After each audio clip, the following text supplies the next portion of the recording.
looks like the map will be Antigua Shipyard, as HuK gives the okay. Yeah, ViBe, of course, no longer part of its Gosu. Part of the newly revived Root, who I know someone else who's also en route. He's actually about 15 feet behind me in the opposite direction. It's Rotterdam, by the way. Rotterdam. Yeah. I was waiting for you because Andre's like nodding his head. So guys, let's introduce our players here in the bottom right. Let's here we go. So we have HuK in the bottom right as the red Protoss from Evil Geniuses. You guys know him. Many love him, many hate him, but regardless what you can say, he's a phenomenal player, and he's doing well in Season 3 thus far. He's currently sitting second place in his division against this guy in the top left. The blue Zerg is ViBe, Danny Sherlong, who just joined Root Gaming. Both players are just wondering if this is the right version of Antigua Shipyards, and of course we care a lot about that, especially because map integrity is very important for Starcraft II sustainability. Yes. And they're talking about the centers and how there is reduced minerals and gas in the centers. And it basically says, hey, if you want to take map control and that center control, then you won't get, you know, that economic advantage as well. There's a lot that goes into that. So you basically get to have your cake and eat it if you take the center of the map. And yeah, it was just too strong. Yeah, there are particular races that are really good at taking position. Terran and Protoss over Zerg, actually. So Zerg, it's like a ticking time bomb for them. They need to actually bring it down. So it got really silly. At least this will help out a little bit. They can basically say, well, I'll wait until your natural mine's out, and then after that you won't be able to produce and power off that so hard. Well, look at this from ViBe. He early pulled here, and he's moving out with his Zerglings, trying to see if he can catch HuK's Forge Fast Expand out of position, and that's exactly it. HuK did scout it, and he's trying to prepare accordingly with the cannon in his mineral line. He's going to give up the Forge, though, so at this point, I think ViBe's going to just take his winnings and just go on home as soon as he finds that cannon in his main. There were a couple of ways to actually respond to this. This wasn't actually a 6-pool, but as you can see, the cannon is already up. Another way you could have done it was actually put a cannon down here and then really try to just situate this, send all your probes over as soon as the first couple of Zerglings come over, and then wait until the photon cannon finishes. As you can see, the photon cannon was just finished as the Zerglings first approached. Think he could have actually saved that and then used his probes. All of a sudden, he has great position to take his expansion. Now, ViBe has all control over his opponent. He knows exactly what he's capable of, which is one-base play.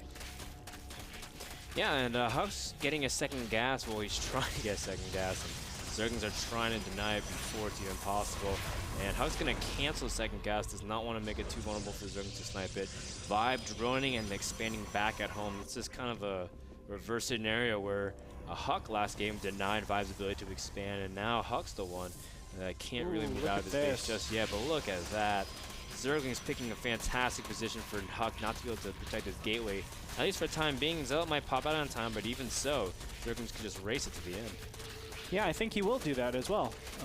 The first Zealot will pop out in time, as you can see, but with good control. Oh, those Zerglings need to be careful. But there he goes. He's just going to target. Very nicely done. Pulling off the weakened Zerglings. Can he actually make it? No, the probes actually pull offline. Yeah. So very well done by HuK. It's close. Very nice. Very nice. And yeah. Income tab. Oh, go ahead. No, you go, Greedsorb. Okay, I was going to say income tab shows 24 to 23 at this point. It was 18 for a little bit. That we expected, but with the double hatchery larva injects, we're going to see ViBe just shoot up in the amount of drones and income. The income is going to be quite substantial. HuK needs to do something from here. He needs to take advantage of his opponent while he is droning. Can he do that, though? That's the question. And I would actually argue, no, he can't. There's no implied pushes from his build at this point. There's nothing that he really forces his opponent to say, hey, I need to make a lot of units. The queens with the 5 range actually help out quite a bit, and all you need is a couple of Zerglings and they can just kite or whatever it is, and the queens just go to town on these Zealots. So it really makes it hard for HuK at this situation. We're going to see the first 2 Zealots come in here, but with good control, I don't think ViBe should be able to, I don't think HuK should be able to do any damage. Well, HuK's done exactly what he needed to do, though. He forced Zerglings out of ViBe, and with this many Zerglings out, HuK knows that he's already done enough damage here, because this should have been a huge wave of drones. He issued out 12 Zerglings. Should have been 6 drones, and that's already 1/3 of your saturation of base. So Definitely. HuK is just going to sit back on his losses and at this point just expand normally. Now, it's been a while since we've seen a 2-gate expand. In fact, the last time we've seen that was White Raw versus, I want to say Shep. No, it was White Raw versus Targa. And also we've seen Noni try to do this kind of variation. Yeah. And of course, it's just for security because 1-gate expand is very, very, very vulnerable to speedling run-bys, especially on Antigua. And so 2-gate's just a little bit more safe, and I like that. Well, here's the speedlings that are coming in right now, and there are a lot of sentries. Nice force shields are able to block a couple of those Zerglings in, but so many sentries, okay? When you see this many sentries, you know your opponent isn't capable of robotics, capable of something like a Stargate or even Twilight Council. You actually know exactly what your opponent is doing, so you're saying, okay, let me prepare all my drones and then switch over to roaches with some sort of tech. Any tech is good, but let me get some sort of tech, whether it be glial reconstitution, burrow, something of that nature, because you know your opponent has some sort of attack time and they don't actually have to use it, but they have that a little bit later on as the gateway count can potentially get up here. You're not really scared of any immortal pushes, so you're not looking to defend against that. You're not scared of Stargate pushes, you're not looking to defend against that. It's just the gateway pressure you have to defend against, and that's actually very easy to defend. HuK's going to move out with his Zerglings, his Zealots and his Sentries with a probe. Now, it's very key that HuK keeps his probe trailing the Zealots. A lot of times, Protoss just kind of keep the probe misrallied and it gets sniped off easily. Look at that. That probe definitely feels like he's from Entourage, man. He's got his posse. Yeah, man. Can't be touched. So well guarded. Reminds me of the one time LeBron James came to visit San Diego, and it was just he had this like 40 people surrounding him at all times, just couldn't be touched whatsoever. And this probe gets the pylon down very safely. Now, ViBe has a few roaches out in production currently, and +1 will finish very soon, but will HuK strike in time for it? And we may not even find out, as HuK's roaches, or the roaches here, do get in front of the sentries with HuK.